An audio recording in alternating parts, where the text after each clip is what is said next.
दोस्तों अभी हम आपको एक ऐसा दृश्य दिखाने वाले हैं, एक ऐसा अनोखा दृश्य दिखाने वाले हैं जिसको जानकर आप हैरान हो जाओगे। संतरामपाल जी महाराज जी के ज्ञान का आधार ही है यह पूरा दृश्य कि किस प्रकार संतरामपाल जी महाराज जी के ज्ञान को आप समझ सकते हैं कि संतरामपाल जी महाराज क्या बातें बताते हैं। और ये बात आपने समझ ली तो ज्ञान को, संतरामपाल जी महाराज के ज्ञान को समझना बेहद ही आसान हो जाएगा। सबसे पहले हम आपको दिखाते हैं संतरामपाल जी महाराज जी ने जो अपनी सृष्टि रचना में बताया है।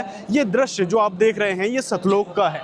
मतलब सबसे पहले कबीर परमात्मा विराजमान थे। यहाँ बताया गया है कि जब परमात्मा के अतिरिक्त कुछ भी नहीं था तब अविनाशी परमेश्वर परम पुरुष कबीर साहिब जी असंख्य पंखुड़ियों वाले एक विशाल कमल के पुष्प पर विदेह यानी विलक्षण देह तेजोमय शरीर में अकेले विराजमान थे। ये पूरा दृश्य यहाँ बताया गया है। ये सृष्टि रचना में आपने सुना होगा संतरामपाल जी महाराज जी लगातार ये बातें बताते हैं। दूसरा दृश्य जो आप देख रहे हैं, यहाँ पर परमात्मा ने 4 लोकों का निर्माण किया, जिसमें पहला है अनामी लोक, अगम लोक, अलख लोक और सतलोक।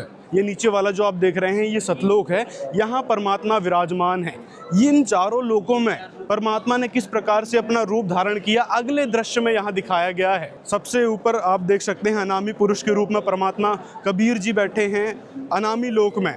फिर अगम लोक में अगम पुरुष के रूप में बैठे हैं, अलख लोक में अलख पुरुष के रूप में, और सत्य पुरुष के रूप में सतलोक में यहाँ कबीर परमात्मा बैठे हैं। आप स्पष्ट रूप से देख सकते हैं। और यही सृष्टि रचना संतरामपाल जी महाराज जी ने बताई। आज तक किसी भी धर्म गुरु ने या फिर कथावाचक ने ये सारी बातें नहीं बताई है। सब अपनी अपनी गपोड़ पेलते हैं कि सृष्टि रचना ऐसी हुई थी वैसी हुई थी, लेकिन एक्चुअल में रियलिटी क्या है और सदग्रंथ हमारे क्या बताते हैं वो संतरामपाल जी महाराज जी ने डिकोड करके बताया है। सृष्टि रचना की 4 घंटे की पूरी वीडियो है, आप उसको देख सकते हैं। और प्रदर्शनी में आपको एक एक तथ्यों से रूबरू करवाएंगे कि किस प्रकार सृष्टि की रचना हुई थी। आपने ये देखा कि किस प्रकार कबीर परमात्मा ने 4 रूप धारण किए, और ये आप देख सकते हैं। फिर शब्द शक्ति से सतलोक में 16 द्वीप और मान सरोवर की रचना की थी। ये पूरा दृश्य आप देख सकते हैं। कबीर परमात्मा ने ये सारी चीज बना दी। मतलब पहला आपने देखा कि कबीर परमात्मा अकेले थे, उसके बाद उन्होंने 4 लोक बनाए, फिर उसके बाद अपने 4 रूप बनाए, फिर 16 द्वीप और मानसरोवर की रचना की। और अब अगली तस्वीर आप देख सकते हैं, अगला दृश्य आप देख सकते हैं। कबीर परमात्मा जी ने अपने वचनों से, शब्द से 16 पुत्रों की उत्पत्ति की, जिनके नाम थे कुर्म, ज्ञानी, विवेक, तेज, सहज, संतोष, सुरति, आनंद, क्षमा, निष्काम, जलरंगी, अचिंत, प्रेम, दयाल, धैर्य, योग, संतायन अर्थात योग जीत। ये 16 पुत्र कबीर परमात्मा ने फिर उत्पन्न किए। सृष्टि रचना में आता है। और फिर आगे आपको दिखाते हैं सृष्टि रचना की मुख्य कड़ी फिर आगे शुरू हो जाती है। यहाँ पे परमात्मा कबीर जी ने अपने 16 पुत्रों में से एक पुत्र अचिंत को सतलोक की अन्य रचना करने का आदेश दिया और शक्ति सौंपी। मतलब परमात्मा ने इनको, अचिंत को, शक्ति सौंपी कि आप आगे सृष्टि रचना करो।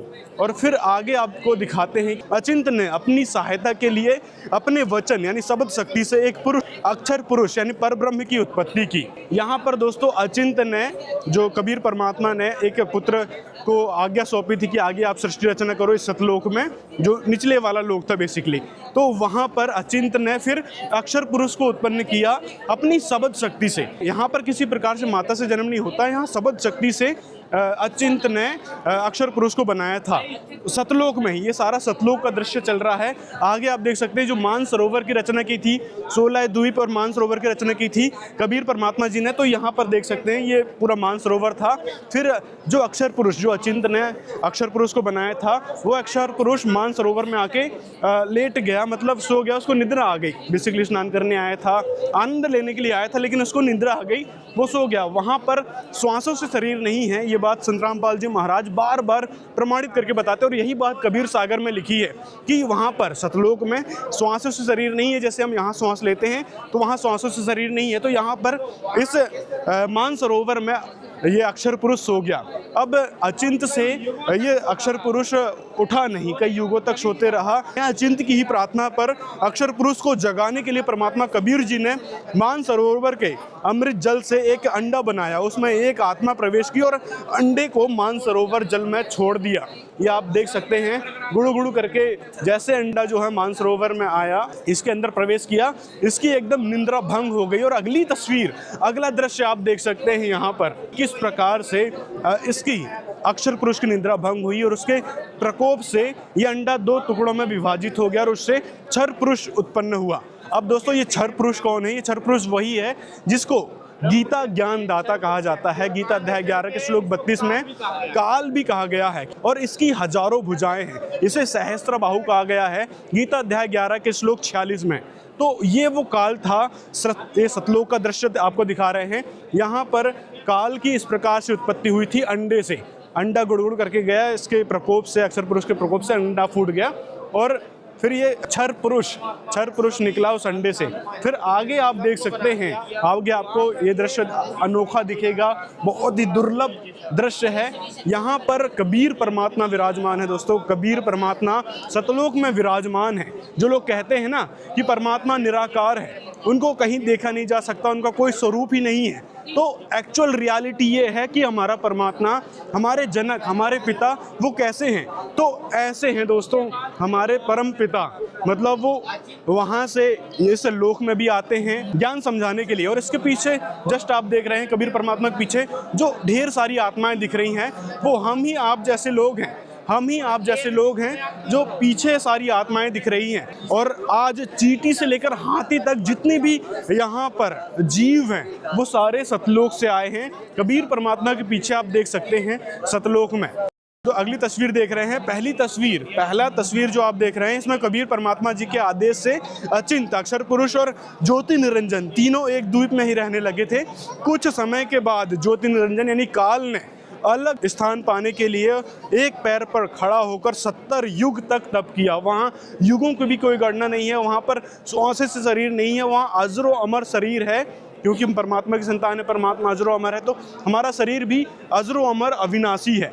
तो वहाँ पर 70 युग तक उसने तपस्या की। अब कहेंगे कि भाई ये युग की गणना कैसी हुई जब वहाँ पर दिन रात नहीं होते थे?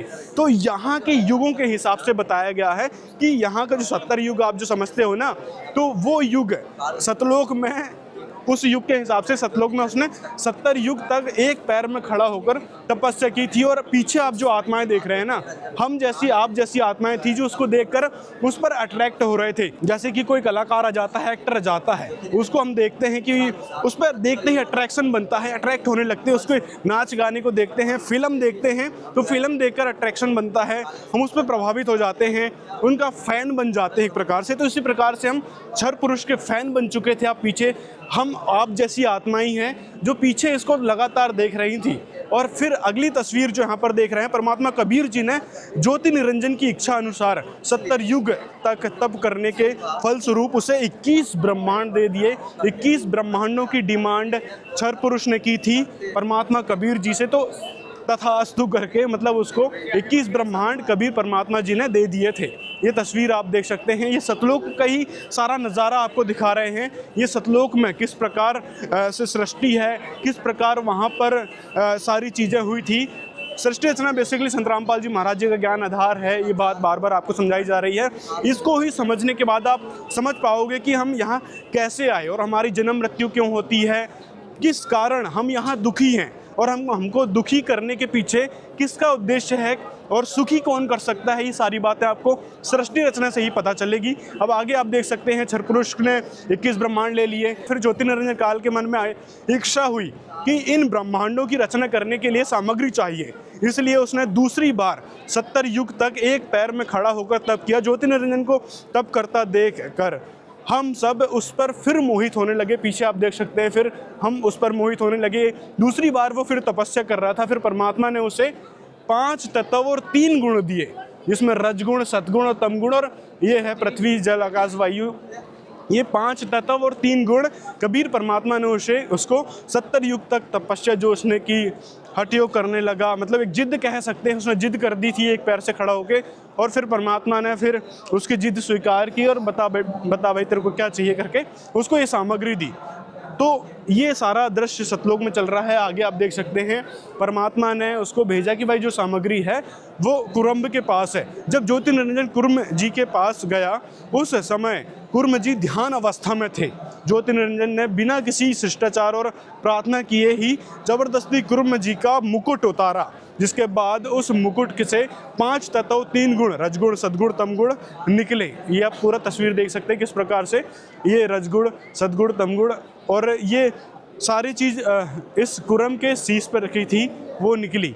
अब आगे हम आपको दिखाते हैं, इसने झीना चपटी करके तो ये सारे 5 तत्व और 3 गुण ले लिए। आगे आप देख सकते हैं इसने फिर से तपस्या प्रारंभ कर दी, मतलब फिर से हठ योग करना शुरू कर दिया। 21 ब्रह्मांड की रचना करने के बाद ज्योतिर्निरंजन ने सोचा कि कुछ आत्माएं भी होनी चाहिए, अकेले का मन नहीं लगेगा, इसलिए ज्योतिर्निरंजन काल ने तीसरी बार 64 युग तक तप किया। एक पैर पर खड़ा होकर इसने 64 युग तक फिर तप किया, मतलब तीसरी बार ये तप देखने को मिलेगा आपको। आत्माओं को पाने के लिए, हम जैसी आप जैसी जो आत्माएं थी उनको पाने के लिए कि मैं अपने जो 21 ब्रह्मांड हैं, जिसको 3 गुण 5 तत्व मिल रखे हैं, उसके ज़रिए वहाँ पर खेला करेगा जो भी है। तो इसके लिए इनने आत्मा भी मांगी कि हम वहाँ घूमा फिरा करेंगे। लेकिन अब ये जो गुण है ना, जो 5 तत्व 3 गुण हैं, ये इस पर हावी होने लगे, क्योंकि इसको स्वाभाविक रूप से तो दिए नहीं गए थे, इसने ज़बरदस्ती लिए थे। तो ये गुण इन पर हावी होने लगे, इस क्षर पुरुष पर हावी होने लगे, जिस कारण इसने आगे बहुत सारे कुकर्म किए और इस कारण हम आगे दुखी होते हुए आ रहे हैं। और किस प्रकार इस पर ये गुण हावी हुए हैं, अगर ये सच में प्रार्थना करके शिष्टाचार पूर्वक ये सामग्री मांगता और कुर्म जी उसको देते, तो एज इट इज़ हम सतलोक नहीं रहते, वहाँ पर परमात्मा भी हमारे साथ होते, वहाँ सब कुछ होता। लेकिन इसने वहाँ शिष्टाचार भंग किया और ज़बरदस्ती ये सामग्री छीनी, इस कारण फिर ये सारे गुण इसके कंट्रोल से बाहर हो गए और इस पर हावी होने लगे, और इसी कारण इसने ये आगे सारी करामात की है। आपको आगे दिखाते हैं। फिर आगे आप देख सकते हैं, इस 64 युग तप करने के बदले कबीर परमात्मा ने बोला, कबीर परमात्मा से इसने प्रार्थना की कि मुझे कुछ आत्माएं दे दो परमात्मा जी। लेकिन परमात्मा जी ने कहा कि सभी प्रिय हंस आत्माएं मेरा अंश है, मैं उन्हें किसी भी तप जप साधना के प्रतिफल में नहीं दे सकता।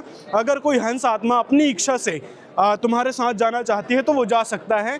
ये बात कबीर परमात्मा ने क्षर पुरुष से कही, जो आत्माओं की डिमांड कर रहा था परमात्मा से 64 युग तप करने के बदले। तो कबीर परमात्मा ने स्पष्ट रूप से मना कर दिया, लेकिन ये भी कह दिया, ऑप्शनल दे दिया कि भाई जो आपसे अट्रैक्टेड हैं कबीर परमात्मा, क्योंकि उस समय भी चेताए करते थे कि आप इसकी ड्रामेबाजी को मत देखो, बार बार चेताया करते थे। लेकिन कुछ आत्माएं हैं हम जैसी समझ नहीं पाई परमात्मा के उस संकेत को। फिर आगे कितनी दुर्गति हुई है आप देख रहे हैं, संसार में चारों तरफ किस प्रकार से हाहाकार मची हुई है। आगे आप ये देख सकते हैं, कबीर परमात्मा और क्षर पुरुष, हम जैसी आत्माओं, आप जितने भी ये हाथी से लेकर चींटी तक जितने भी जीव जंतु हैं, पेट शरीर के अंदर जितने भी जीव जंतु हैं, सभी आत्माएं सतलोक में थी। हमारे सामने ये क्षर पुरुष और परमात्मा जी आए, उन्होंने कहा कि भाई हाँ भाई बताओ कौन कौन आत्माएं हैं जो इस क्षर पुरुष के साथ जाना चाहती हैं। अब जो 70 युग तक और 64 युग तक इसने तप किया था ना, उसको तो हम देख रहे थे कि देखो ये कितना तपस्या कर रहा है और क्या क्या चीज़ सामग्री ले ली, तो उस पर हम अट्रैक्ट होने लगे थे। जिस प्रकार अभी एक्टर पे अट्रैक्ट होते हैं, हीरो हीरोइंस पर अट्रैक्ट होते हैं, उसी प्रकार हम इस पर अट्रैक्ट हो गए। हमारे लिए हीरो बन गया था, तो हम सब इसके साथ जाने के लिए उत्सुक हो गए।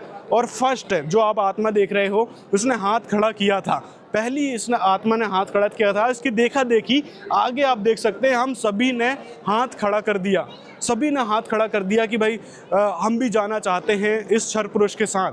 तो परमात्मा की दृष्टि से हम पहले ही गिर चुके थे, क्योंकि परमात्मा का कहना, परमात्मा के आदेश, परमात्मा के संदेश, संकेत को हमने समझ नहीं पाए थे।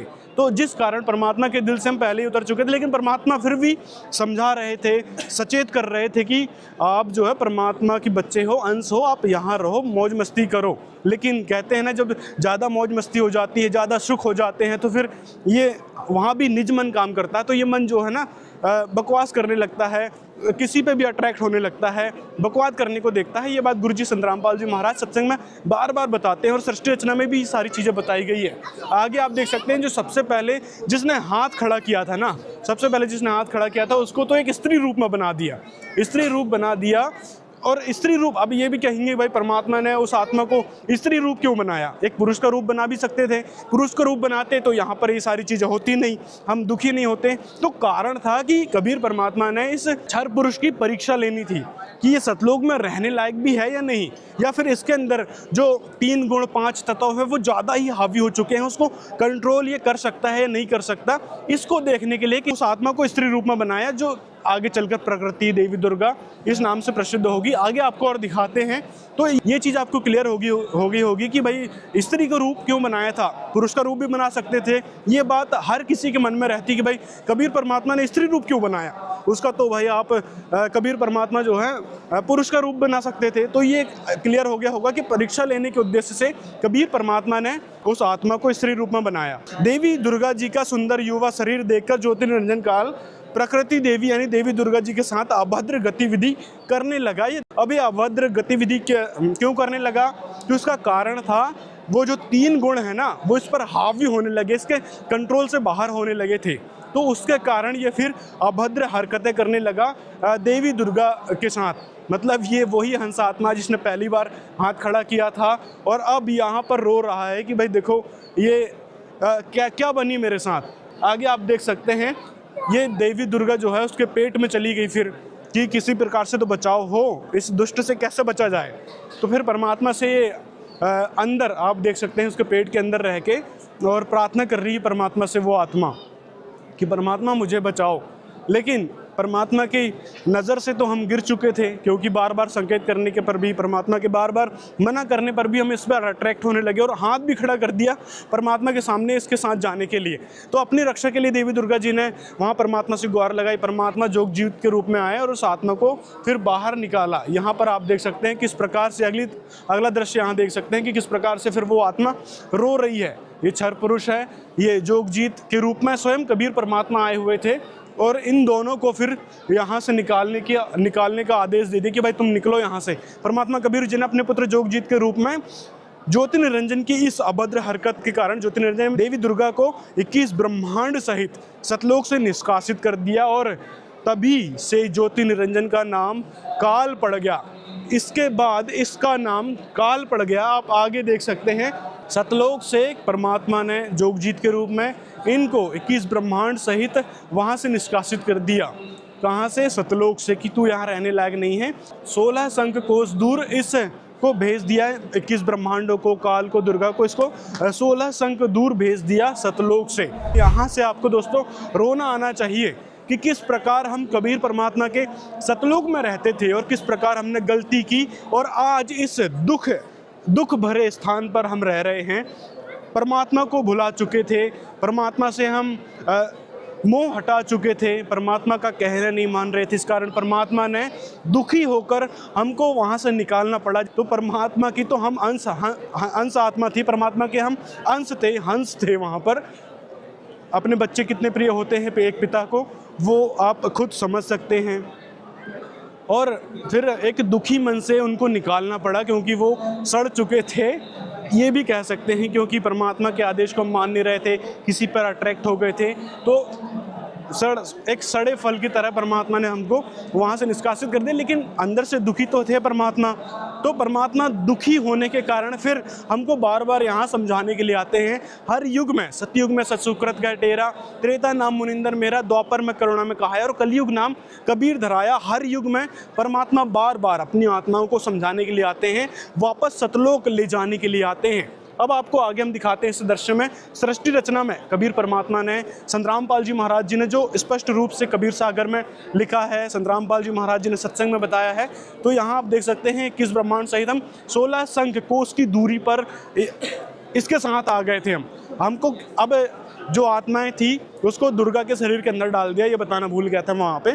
तो दुर्गा जी के शरीर के अंदर हम सबको डाल दिया था, बीज रूप में स्थापित कर दिया था कि दुर्गा जी शब्द शक्ति से हम सबको उत्पन्न कर सकती थी वहाँ जाकर। और ये बात उस समय बताई भी गई थी कि शब्द शक्ति से आप इसको बोल देना, ये कितने भी जीव उत्पन्न कर देगी, जितनी आपकी डिमांड हो, जितना आपकी ज़रूरत हो उस हिसाब से। फिर आगे आप देख सकते हैं सतलोक से निष्कासित होने के बाद ज्योतिर्निरंजन काल का रूप बदल गया। मतलब वहाँ पर कितना सुंदर रूप था उसका आप देख सकते हैं, और यहाँ आने के बाद उसका पूरा रूप ही बदल गया। उसके बाद 21 ब्रह्मांडों की सृष्टि रचना का संचालन के लिए 3 गुण श्री ब्रह्मा जी, श्री विष्णु जी और श्री शिव जी की उत्पत्ति की, उन्हें अचेत कर दिया, उनको अचेत अवस्था में रखा गया है।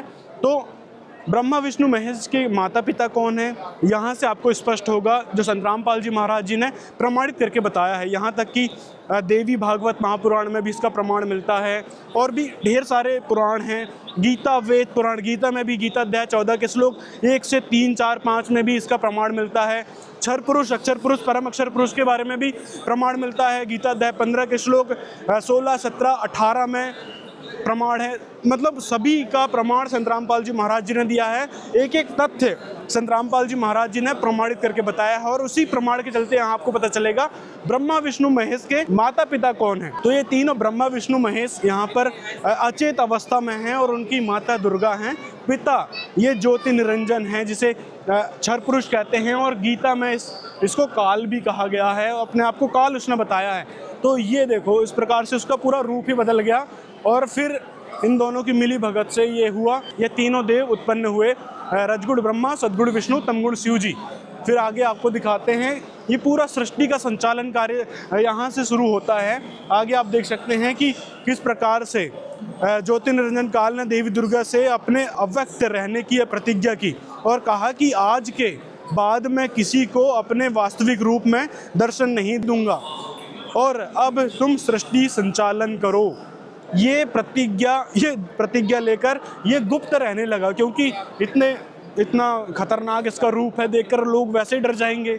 तो इस कारण इसने प्रतिज्ञा ली कि मैं अव्यक्त रहूंगा, किसी को दर्शन नहीं दूंगा। और दूसरा कारण ये भी है कि कबीर परमात्मा ने, इसका प्रमाण मिलता है कबीर सागर में, कि कबीर परमात्मा ने इसको श्राप दे दिया था 1 लाख जीवों को खाने का, और 1.25 लाख की उत्पत्ति का इसको श्राप दे दिया था। अब ये सबके सामने तो खा नहीं सकता, इसको पता है कि भाई हमारी डेथ क्यों हो रही है, जन्म मृत्यु क्यों हो रही है। तो कारण यही है कि इसको 1 लाख जीव खाने पड़ते हैं। तो ये सारा प्रकरण संतराम पाल जी महाराज जी ने अपनी सृष्टि रचना नामक वीडियो में बताया है, वो भी प्रमाण के साथ, कि किस प्रकार इसको श्राप मिला। कारण क्या था? कारण यही था कि इसने अभद्र हरकतें करी थी ना जब उसने वहां पर, तभी उसको श्राप दिया गया था कि, और उसको निकाल भी दिया था 21 ब्रह्मांडों सहित। तो इसके कारण ये अव्यक्त रूप में रहने लगा एक जगह पर। आगे आप देख सकते हैं, फिर देवी दुर्गा जी इस सृष्टि संचालन के लिए आगे आई, और अपने जो पुत्र हैं, जिनको अचेत अवस्था में रखा हुआ था, वो बड़े हो गए, और उसके बाद उनको सृष्टि संचालन का कार्यभार सौंपा।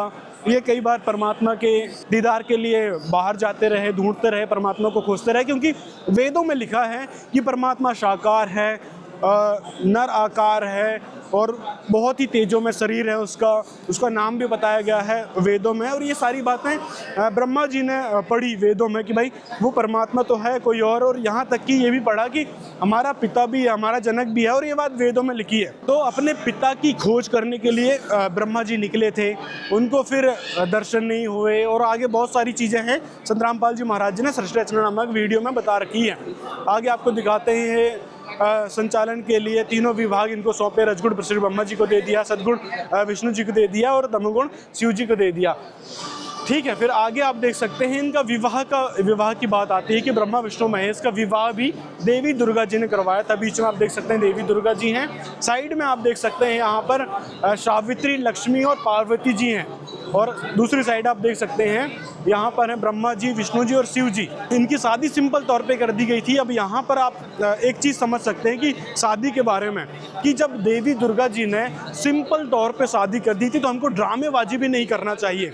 जैसे हम ड्रामे करते हैं शादी में, फंड करेंगे, कई तरह के परंपराएं करेंगे, हल्दी, रस्म, रीति रिवाज, कई सारी चीज़ें बना रखी है, दहेज प्रथा भी चल रखी है। लेकिन उस समय जब हमारे इष्ट देवों की शादी हुई थी, जिसको हम पूजनीय मानते हैं, आराधनीय मानते हैं, उनके लोक में जाने के लिए भक्ति करते हैं, तो उनकी शादी किस प्रकार से हुई थी आप यहाँ से देख सकते हैं कि सिंपल तौर पर, आगे आपको दिखाते हैं शादी कैसे हुई।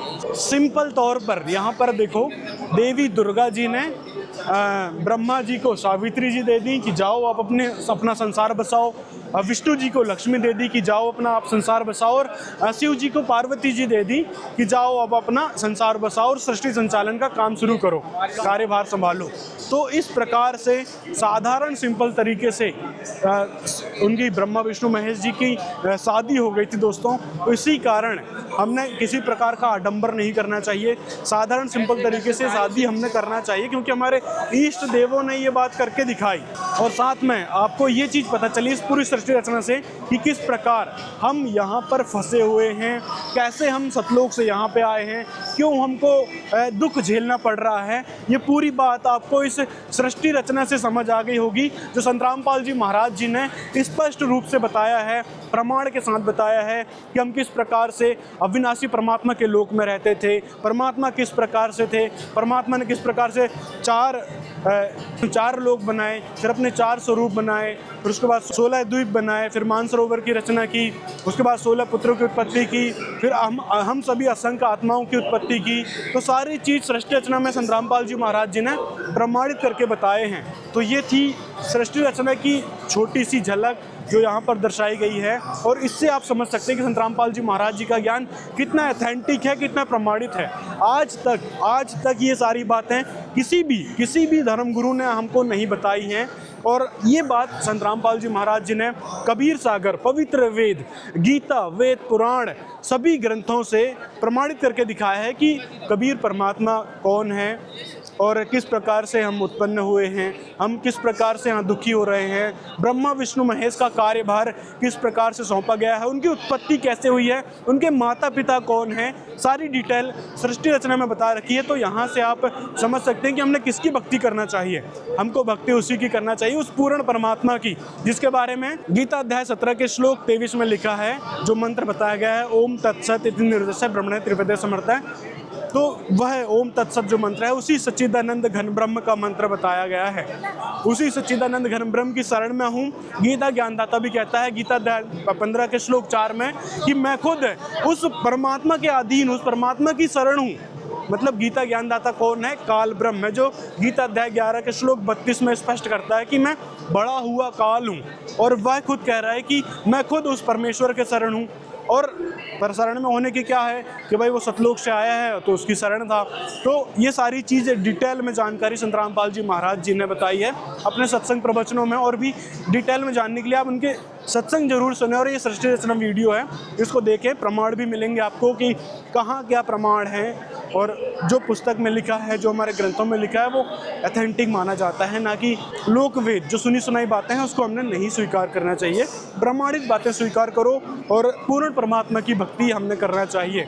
ये तो डमी गॉड बताए गए हैं, ये खुद है ब्रह्मा विष्णु महेश काल ब्रह्म दुर्गा जी के अधीन है, दुर्गा जी काल ब्रह्म परमात्मा के अधीन है, परमात्मा की हमने भक्ति करना है। मिलते हैं अगले वीडियो में। यदि कोई और आपके क्वेश्चन हो तो कमेंट में पुटअप कर सकते हैं, कमेंट में अपनी राय बता सकते हैं।